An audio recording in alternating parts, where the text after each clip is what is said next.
Gente boa de Deus, nós estamos novamente aqui no podcast Reino de Amigos e hoje eu tenho a grata satisfação de trazer para vocês uma pessoa exponencial. Está conosco aqui o pastor Paulo Borges Júnior, ele é da igreja Sal da Terra e esteve conosco durante 3 dias falando numa conferência Reino de Amigos a respeito do tema Eu Quero Ser um dos Três, que está na passagem de Mateus 18:20, que o Senhor Jesus disse: onde 2 ou 3 estiverem reunidos, eu estou no meio deles. E hoje quem está aqui no nosso meio é o meu querido amigo pastor Paulo Borges Júnior. Eu quero te agradecer por estarmos juntos aqui, pastor, nesse podcast Reino de Amigos. E você é mais manauara do que eu, fiquei sabendo disso. É verdade. Está bem aqui, pastor? Muito bem, graças a Deus. Estou em casa, matando saudade aí de todo mundo. Então, quem vai estar nos vendo aí depois desse podcast, vai aqui minha gratidão a Deus. Eu sou um homem muito privilegiado de ter família aqui nesse lugar, um lugar que diz tanto para minha casa, minha esposa, né? E agora mais ainda, porque nós temos um pedaço efetivo da gente aqui bem no interior do Amazonas, lá em Barcelos. Terra boa. O meu genro e minha filha Léo moram lá. E está vivendo lá também o precioso Henrique, que é o nosso netinho de 1 ano. Bênção pura. Pastor, nós falamos no Reino de Amigos. Na realidade, quando começou essa conferência Reino de Amigos, a temática era e é conectar pessoas ao redor, digamos, da mesa de Jesus, a fim de que eles conheçam o que Jesus está fazendo no nosso meio. A gente não tem interesse de catequizar ninguém e nem transformar ninguém num prosélito. A gente tem interesse de divulgar o que o Evangelho é. O que é o Evangelho? É boa notícia. Qual é a boa notícia? Olha, o que ele fez na minha vida, eu creio que ele pode fazer na sua também. Então, quando nós idealizamos essa conferência, nós ficamos pensando sobre o que Deus pode fazer quando 2 ou 3 estão reunidos em nome dele. O que o senhor acha que pode acontecer quando 2 ou 3 conectados com Jesus? Simplesmente tudo. Esse 2 ou 3, ele quer definir um estado de plenitude. É bom a gente lembrar que quem criou todas as coisas foi o Pai, a partir da sua vontade, como Paulo escreve isso. Não foi uma individualidade divina, foi uma relação paterna. Então, se a palavra de Deus diz que ele é pai, é porque ele tinha filho, gerado segundo a sua vontade. Então, aí nós já temos 2 ou 3. É porque essa é a condição da natureza de Deus. Uma comunidade. Uma comunidade. Então, Deus é comunhão, então ele é uma relação. E quando ele disse que faria uma imagem segundo a sua semelhança, ele não estava criando uma individualidade, ele estava criando uma relação. Então, Deus disse assim, vamos fazer o humano ser, né, esse homem que no seu ser revelará quem nós somos. Então, Deus está expressando uma imagem conforme a sua semelhança. Ele está querendo dar conhecimento dos seus subjetivos. Então, nós somos criados para ser o visível dos invisíveis de Deus. E Deus, na sua mais profunda invisibilidade, ele é uma relação. Por isso que ele é um pai que se expressa através de um filho e o espírito dele é comunhão. Então, quando ele diz, vamos fazer, então ele criou. Então, nós já fomos criados. E quando ele criou uma relação, não criou uma individualidade. Então, na realidade... Então, o pecado veio quebrar a relação. Então, o meu arrependimento, inclusive muita gente se confunde a respeito de arrependimento, porque a gente pensa que arrependimento é a tristeza pelo erro cometido. Tristeza por um erro cometido não é arrependimento, é orgulho ferido. Então, o arrependimento tem que ser pela relação quebrada e não pelo erro cometido. Exato. Então, o pecado é porque ele quebra a relação, ele remove o homem do seu ambiente de comunhão e o entrega às trevas da individualidade. Tanto que Deus, ao criar o homem e começar a formá-lo, lá na Homem e Mulher no Jardim, antes dele gerar a mulher através do homem, Deus deixa que o homem ande lá um tempo. E o homem tinha tudo, o homem tinha Deus. O homem tinha poder sobre toda a criação. Ou seja, tudo funcionava. E, no entanto, Deus identificou nele alguma coisa fora e que é antes do pecado. Então, o que não condiz com a natureza de Deus e que já é antes do pecado, antes mesmo do próprio homem pecar? É que ele era só.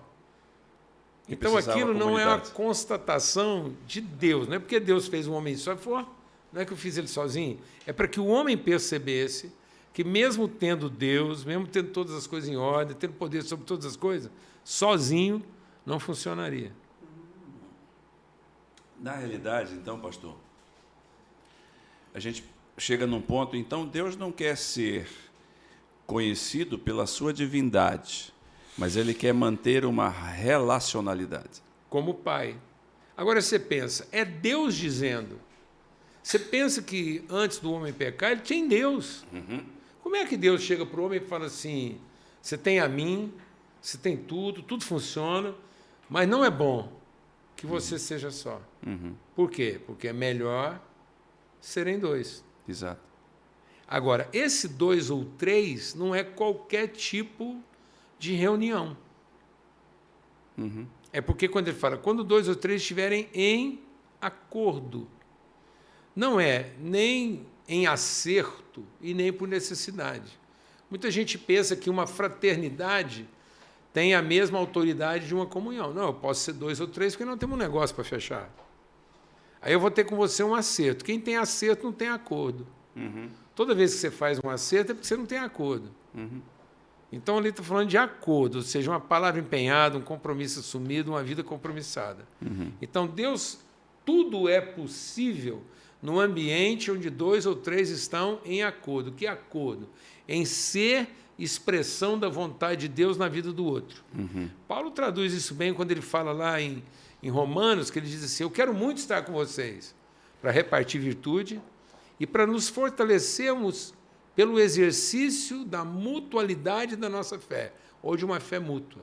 Então, a fé só é verdadeiramente fé quando ela atua em favor de outro e não em favor de mim mesmo. Então, esse 2 ou 3 é porque nós temos um acordo de fé. Eu vou usar a minha fé a seu favor, você vai usar a sua fé a favor do outro, e o outro vai usar. Então, a minha fé não será... A individualidade faz com que eu pense que a fé pode ser usada a meu próprio favor.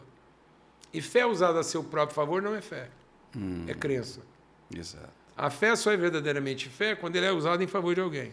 E dessa questão de identidade, pastor, o senhor tem falado bastante, 2 coisas, basicamente, se é que eu possa sintetizar o seu pensamento, sobre identidade e acolhimento à mesa. O grande problema da identidade, hoje em dia, para os jovens, o que está acontecendo numa população que hoje nós temos, digamos, o último censo do IBGE diz que nós somos 60 milhões de evangélicos, mas a mortalidade não diminui, os divórcios não diminuem. Crime contra a mulher, desigualdade social. Que tipo de sal e que tipo de luz é essa? É porque a gente, como eu compartilhei aqui hoje, na nossa reunião aí da congregação, é porque a gente interrompeu o processo da graça na salvação, como se a salvação fosse fim. Então, nós estamos nos relacionando com Cristo para ser salvo, sendo que isso já foi. Nós temos que nos relacionar para cumprir o propósito, e o propósito é a comunhão. Então, ficou amputada a relação da pessoa do Pai, porque nós temos o Pai, o Filho, mas não temos a comunhão do Espírito Santo.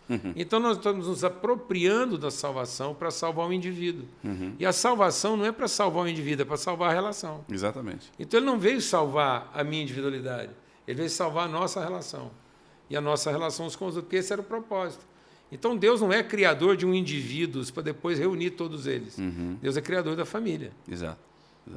Amém? Então, Amém. Ele é criador da família. Então, a minha vida só tem sentido em família. Então, isso aqui é um encontro de família. Sim.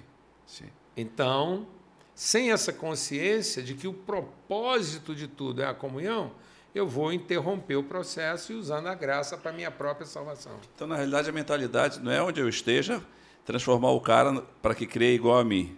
Na realidade, onde eu estiver, eu tenho que demonstrar aquilo que eu tenho pela graça de Deus no meu coração. E principalmente revelar para ele quem ele é e não sabe. Então, eu sou para ele o espelho de quem ele é e ainda não sabe. Então, eu sou filho e agora eu vim apresentar para ele o pai dele. Ora, se eu venho apresentar para ele o pai dele, então nós somos irmãos. Com certeza. Pronto. Então eu não vou decidir quando ele será meu irmão. Ele é que tem que decidir se quer continuar sendo. Então a gente deveria pregar o evangelho e não convidar a pessoa a aceitar Jesus. A gente deveria ensinar o evangelho e depois perguntar, agora que você sabe, nega? Então a gente tinha que convidar a pessoa a negar se ela tivesse coragem. E não aceitar como se fosse uma opção dela. E então quando a gente chama o cara para aceitar, é como se ele tivesse uma opção. Mas dependendo do jeito que a gente apresentar, fala, então agora você nega que você é meu irmão. E às vezes a gente apresenta um Cristo e o cara diz, esse Cristo não quero não. Pronto. Porque não é um Cristo de irmãos, é um Cristo de devotos. Tem mais devoção implicada do que relação. Pastor, e nessa situação hoje, qual é a sua percepção, o ponto central que a juventude hoje, no mundo pós-pandemia, deveria focar, digamos assim, para uma mentalidade, digamos assim, evangélica? O que o jovem deveria focar? O grande desafio da humanidade continua sendo aquilo que era antes do próprio pecado. A comunhão. Não é bom que o homem seja só. Então, vai continuar sendo. Tanto é que Jesus diz, olha, vocês vão ouvir de guerras, rumores de guerras, governos, poderes, quem vai mandar em quem. Vocês vão ver filho matando pai. Vocês vão ver perseguição. Mas isso é só o princípio das dores. E aí ele diz assim, por se multiplicar a iniquidade, o amor de muitos esfriará. Então, o estado último da humanidade não é o conflito, é o isolamento. Porque o que é iniquidade? É a dogmatização do direito. Então, a iniquidade é eu viver para fazer prevalecer o meu direito. Então, o mundo não vai ficar mal porque vai ficar errado. O mundo vai ficar mal porque vai ficar certo. As pessoas vão querer fazer a coisa certa para poder o quê? Ter direito. E isso é cruel. Então, o que vai dominar o mundo é a crueldade de quem fez a coisa certa. Você dá um pouquinho de água para mim, senhor? E esse estado, pastor, não é um negócio só que atinge evangélicos, atinge a humanidade, né? Todo mundo. Por isso que Jesus diz, por acaso, quando o Filho do Homem vier ao mundo, encontrará o quê? Fé na terra. Porque nós vamos encontrar muita devoção e pouca fé. Por quê? Por que não vai encontrar fé? Porque a fé só é fé quando ela é exercida em favor do outro. A fé não é para mim. A fé é o resultado do que já foi feito por mim. Então, a fé é gerada do que já foi feito. A fé não é para o que vai ser feito a meu favor. A fé é segundo o que já foi feito a meu favor. Então, eu não tenho fé para ser salvo, eu tenho fé porque fui. Conhecendo a obra do Salvador, eu me arrependo e me submeto a isso. Eu me arrependo porque fui perdoado. Pronto, então agora eu tenho fé para o outro. Eu tenho fé para quem ainda não tem. Então, eu não tenho fé mais para mim. Toda a fé que eu tenho agora é para aquele que ainda não tem. Pastor, eu me lembro de um livro do Paul Stevens, que foi um catedrático do Regent College, lá do James Houston. Ele tem um livro chamado E os Outros 6 Dias. Por que ele colocou esse livro, Os Outros 6 Dias? Porque a gente tem tudo no domingo. O grande tripé das religiões é um dia certo, o local certo e um sacerdote. Trazendo para o nosso mundo, o dia certo é o domingo, o local certo é o templo e o sacerdote é o pastor, o bispo, o apóstolo, seja lá o que for. Mas o Paul Stevens diz assim, e o que você vai fazer com os outros 6 dias? E é essa situação de que a gente sai do templo para a comunidade. Aí voltamos de novo ao princípio da comunhão. Até porque você veja o que aconteceu, aproveitando essa fala, né? E os outros 6 dias? Por que os outros 6 dias estão confusos? Porque a gente, para piorar a situação, pegou o domingo, que é esse dia que a gente dogmatizou como o lugar certo, a pessoa certa e a coisa certa, e atrelou ele ao fim da semana. Então, o domingo é uma extensão de uma semana ruim. Então, eu venho no domingo para resolver a semana mal resolvida. Então, eu venho trazer para o domingo minhas petições, a mulher mal resolvida, o marido mal resolvido, o filho problemático, a empresa que não está dando certo. Porque domingo é o quê? Fim de semana. Então, o domingo virou uma extensão de uma coisa mal acabada. Então, a gente passou a ter uma semana de segunda. Por isso que esses outros 6 dias não funcionam. porque eles ficaram sem princípios, sem consciência do que Deus já deu. Então, o domingo não era para eu vir fazer a reza de quem precisa resolver uma semana ruim para que a próxima não seja pior. O domingo seria o encontro com a vontade de Deus, para que, orientado pela vontade de Deus, os 6 dias fizessem sentido. Que coisa. Então, na realidade, pastor, mas isso daí, o que acontece? O pessoal vai dizer, você está remando contra a maré, porque o princípio básico sempre foi o quê? O templo. E, na realidade, lá em Apocalipse tem um grande problema, o que os americanos chamam de pepino, ou cucumbers. Porque na Nova Jerusalém vai ter uma praça e não vai ter templo. E agora, como é que fica? Agora é que a gente já deveria ir se desacostumando do conceito de templo para ir desenvolvendo o conceito de praça. Isso é um processo de maturidade. Se a gente entendesse que a igreja é uma pessoa e não uma instituição, a gente deixava de tentar preservar a instituição e passava a se esforçar para desenvolver a pessoa. Então, bom, quando seu filho nasceu, ele tinha berço, ele tinha grades. Tinha grade até em cima, se precisasse. Depois você foi diminuindo as grades, colocou ele numa cama, depois você colocou ele na cama e pôs uma tela, depois você tirou a tela, depois ele andava no banco de trás uma cadeirinha, depois você tirou a cadeirinha, pôs só um apoio, depois ele passou a andar com você no banco da frente, depois você andou com ele no carro, depois você dirigiu com ele, depois você entregou a chave do carro para ele. Então, o nosso mundo, a maturidade tinha que nos levar para um campo onde houvesse mais segurança do que proteção. Então, Deus não promete proteção, Deus promete segurança. Sim. Então, proteção é a falsa ideia de que a fé vai me proteger. E a fé não vai me proteger, ela vai me dar segurança para enfrentar. Exatamente. Então, não existe cinto de proteção. Não existe capacete de proteção. O capacete não te protege, é um capacete de segurança. O fato de você pôr o capacete não quer dizer que o tijolo não vai cair. Correto. Não, o capacete é para o tijolo poder cair. O cinto de segurança não te protege de uma batida. É para que você, eventualmente, batendo, tenha segurança na batida. Exato. E nós estamos oferecendo um evangelho de proteção. Exato. Quem ofereceu o evangelho de proteção? O capeta. Chegou para Jesus e falou, por que você não pula lá do templo e pede para Deus te proteger? E Deus não promete proteção. Deus promete o quê? Segurança. Segurança.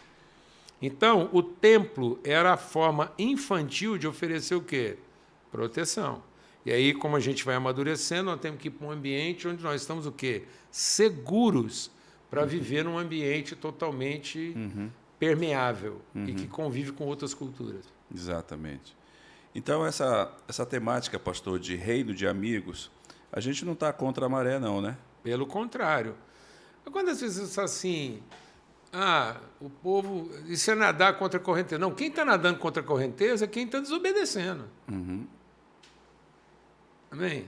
Sim. Tem gente que fala assim, Paulo Júnior, esse negócio que você compartilha é muito difícil. Eu falo, não, difícil é viver outra coisa. Difícil é viver do jeito que o povo está vivendo. Né?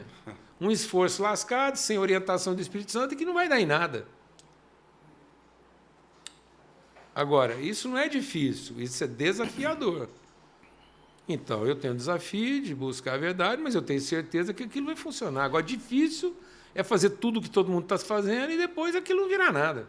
É o que o João Alexandre uma vez falando, pastor, sobre isso daí, e que a gente tem uma teologia quilométrica, mas de profundidade centímetro. Exatamente, porque ela é infantilizada. Infantilizada, né? Infantilizada.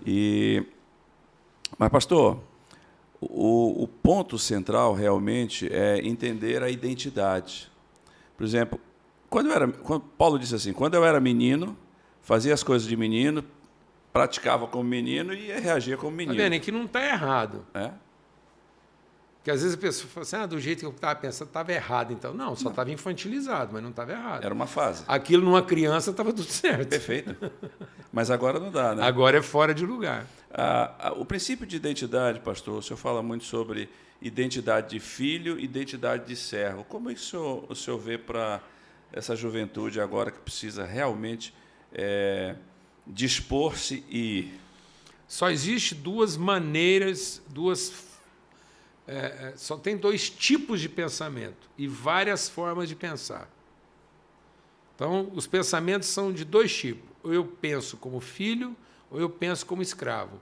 Não interessa a forma, interessa o tipo. Então, ou minhas formas de pensar são segundo o pensar de um filho, ou as minhas formas de pensar são de acordo com um escravo. O que é a diferença? Para o escravo, o trabalho é fonte de renda. Para o filho, o trabalho é expressão de natureza. Então, se tem um ser que nunca precisou ter trabalhado, era Deus. E, no entanto, o filho diz, meu pai trabalha até hoje. Então, qual é o papel que o trabalho ocupa na vida de Deus, já que ele não precisava ter trabalhado?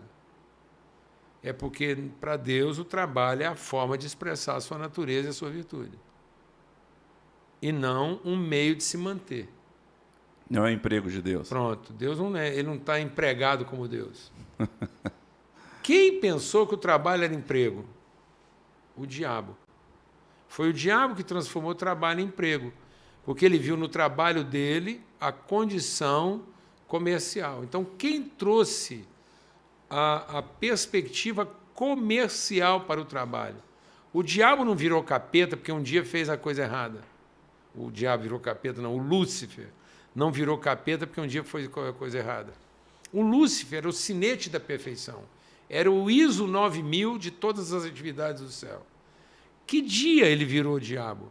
No dia que entrou comércio na vida dele. O dia que ele precificou o trabalho, ele dogmatizou a ideia de que a coisa é emprego e não propósito. Então, quem institucionalizou o vínculo empregatício é o capeta. Foi o capeta. Eita. Porque ele feriu a natureza do trabalho e colocou o trabalho como oportunidade de recompensa, remuneração e reconhecimento de mérito, e não como oportunidade de revelação de virtude. Pastor, então essa questão de identidade tem até a ver com uma coisa de português, né? Porque tudo na vida do crente é no particípio passado. Eu fui abençoado, eu fui regenerado, eu fui... Exatamente. Tudo em Cristo. Na realidade... E agora eu materializo isso através do meu trabalho. Por isso que eu sou salvo pela graça, mediante a fé. Então, a fé é a consciência de quem se apropria dessa convicção de que Deus já deu tudo. E agora, como herdeiro dele, as minhas obras serão boas. Por que as minhas obras serão boas? Porque não serão precificadas. Exato. Não serão comerciais. Isso vem em conexão com aquilo que Jesus, quando mandou os 70, pastor, para evangelizar, e eles vieram com uma surpresa, de Senhor, em teu nome até os capetas, os e eles demônios... vieram com relatório de prestador de serviço. Exatamente. Ó. Aí Jesus disse, muda a perspectiva, porque vocês têm que se alegrar. Por quê?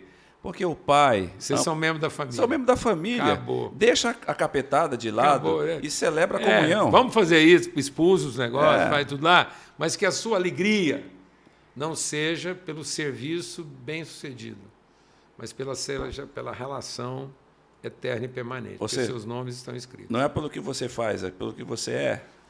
Lá no dia do juízo, os livros dos homens registram suas obras. Mas o livro do Cordeiro, quando ele é aberto, ele registra nomes.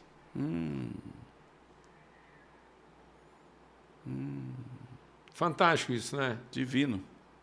Fantástico. Divino. Por isso que eu creio que o Novo Testamento não é uma coletânea de livros. O Velho Testamento é uma coletânea de livros. Mas praticamente todo o Novo Testamento é uma coletânea de cartas. Nós não temos livro no Novo Testamento. Os evangelhos são cartas, Atos é cartas. Então, são praticamente todos cartas, porque são mensagens relacionais. É um testemunho de alguém usando a sua fé em favor do seu irmão. Até o livro do Apocalipse, quando Jesus mesmo resolve escrever alguma coisa, ele escreve o quê? As cartas, as 7 igrejas. As cartas. Exatamente. Então, o Velho Testamento não tinha endereçamento relacional. Sim. Mas o Novo Testamento, a partir da revelação do Filho, todo o conteúdo é de direcionamento relacional. Interessante. Porque tem que ter nomes. Sim. Interessante. E não atos. Pastor, lembrando, um amigo nosso em comum, o Rubinho Pirola, falou uma vez para mim, disse, Miguel, se era um livro que eu não gostava de ler, Era crônicas. Porque fulano gerou cicrano, gerou beltrano, pá. Aí depois ele disse, mas peraí, Deus falou comigo que, Rubinho, tu está errado. Por quê? Porque eu sou um Deus de processos e eu estou falando de família. De família. De família. É um dos livros mais benditos do Velho Testamento. Porque é o livro que me traz esperança. Porque Deus tem compromisso com o processo e não com as obras. Aí o pessoal fica falando assim, não, eu quero família perfeita. Eu disse, então pega de Jesus. Já viu uma família daquela? Mais lascada que aquela, não tem, né? Não. Judá... Aliás, é a nossa, né? Não é de Jesus, é a nossa. Mas quando ele entra na nossa história, a coisa muda, né? Então... É porque a gente tem a tendência de confundir parente com família. E Deus manda Abraão sair do meio dos parentes para formar família. Parentesco é uma relação de direito. Família é uma relação de fé. É verdade. Certo? É verdade. Parente condena a família, família salva parente. Verdade. Verdade. Parente pode bater em doido. Toda vez que você está com raiva de alguém, você usa os parentes dele para condenar. Então, os parentes não vão salvar sua família, mas sua família pode salvar seus parentes.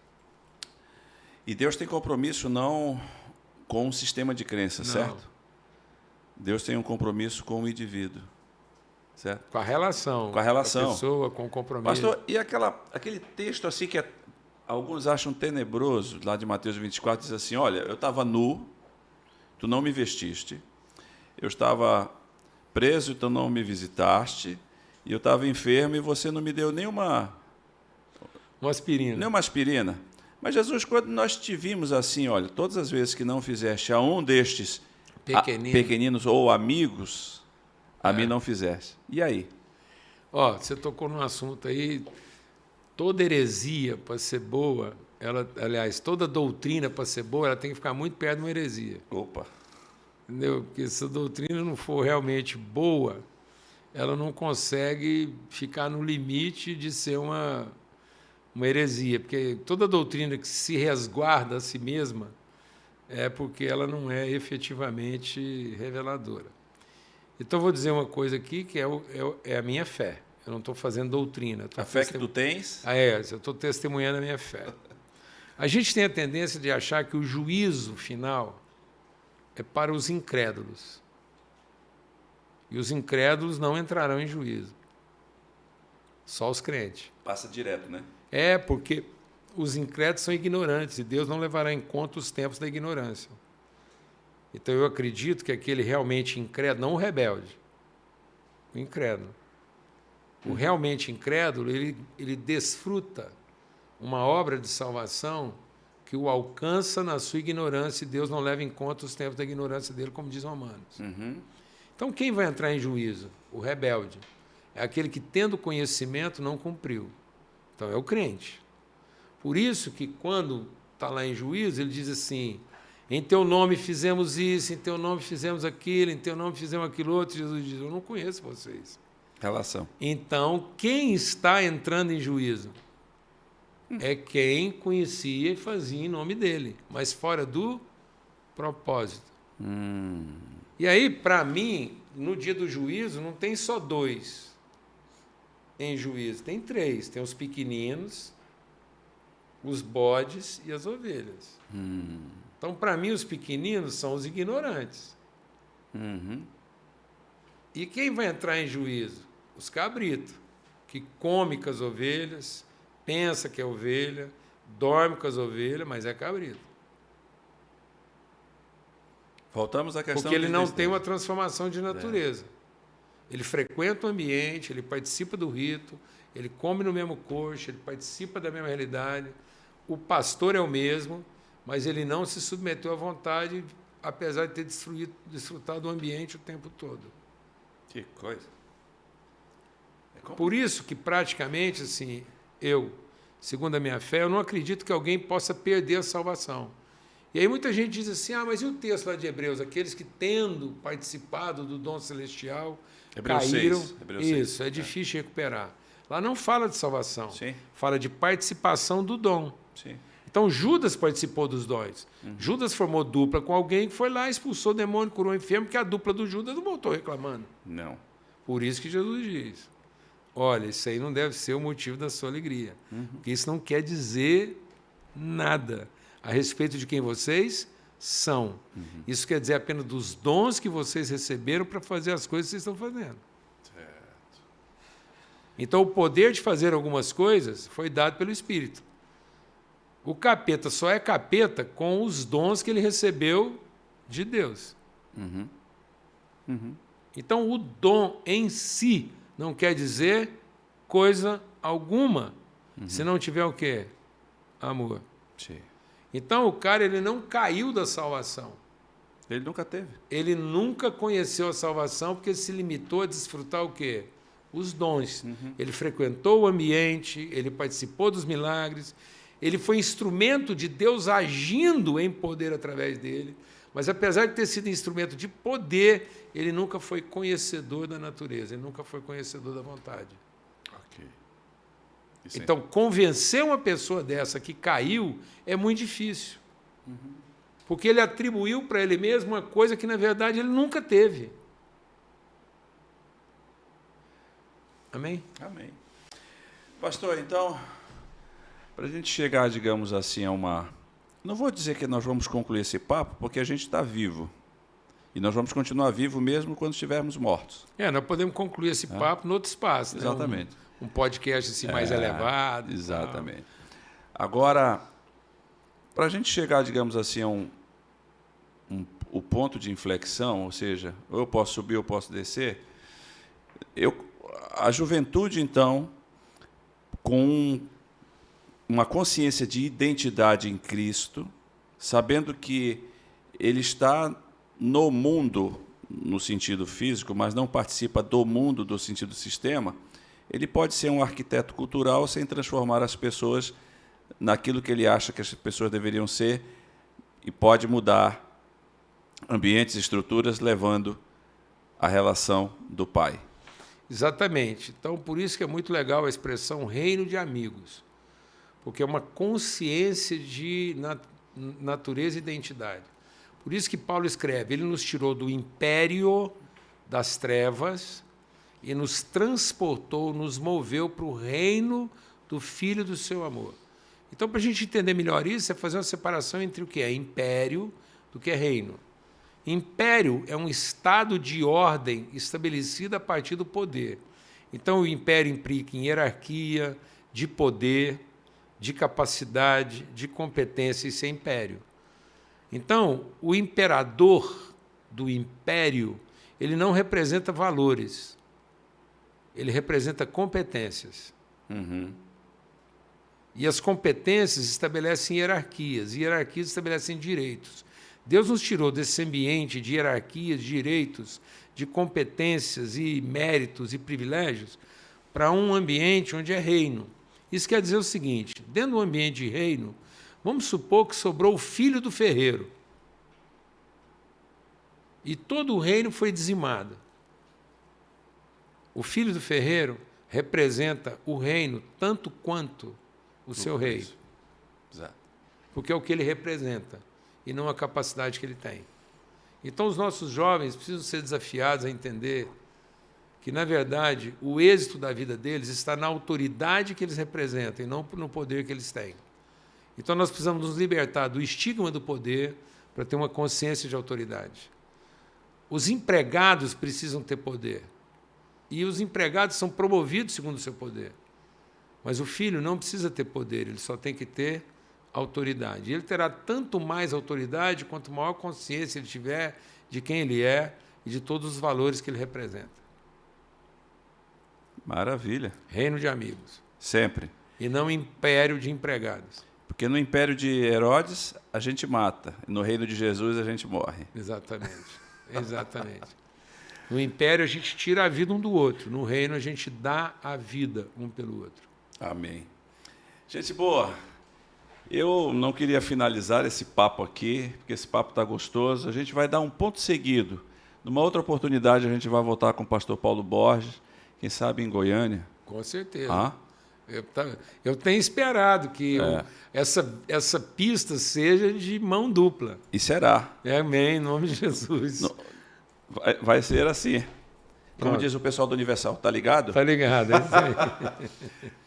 Deus abençoe a sua vida. Esse podcast é da juventude da Igreja Presbiteriana de Manaus. Você vai ver também aqui nesse vídeo o espaço gastronômico que você vai seguir nas redes sociais também, que nos abençoa com suco, com pizzas, com caldos e outras coisas mais. Meu Deus, tomei um caldo ontem do espaço gastronômico, um caldo de robalo com mandioquinha. Eita. Aquilo é, até quem não é pentecostal fala em língua. Com certeza. E você vai seguir a gente nas redes sociais da Igreja Presbiteriana de Manaus, do Zoe, que é o canal de nossa juventude, e eu desejo que a graça de Deus invada o seu coração, mude a sua vida, transforme o seu coração e você seja um arquiteto cultural. Não um arquiteto cultural transformando pessoas em clones, mas que você transmita a graça de Jesus onde você estiver e transmita o Pai que você tem. E pastor Paulo Borges, você é de casa. Amém. E sempre que estiver aqui, com certeza, aqui é o seu lugar. Amém. Dá as tuas últimas palavras aí e vamos para cima. Um privilégio e o nosso empenho é que você, naquilo que Deus for ministrando no seu coração, se torne um representante disso e um multiplicador dessa consciência. Só isso. Beleza. Deus te abençoe em Cristo Jesus.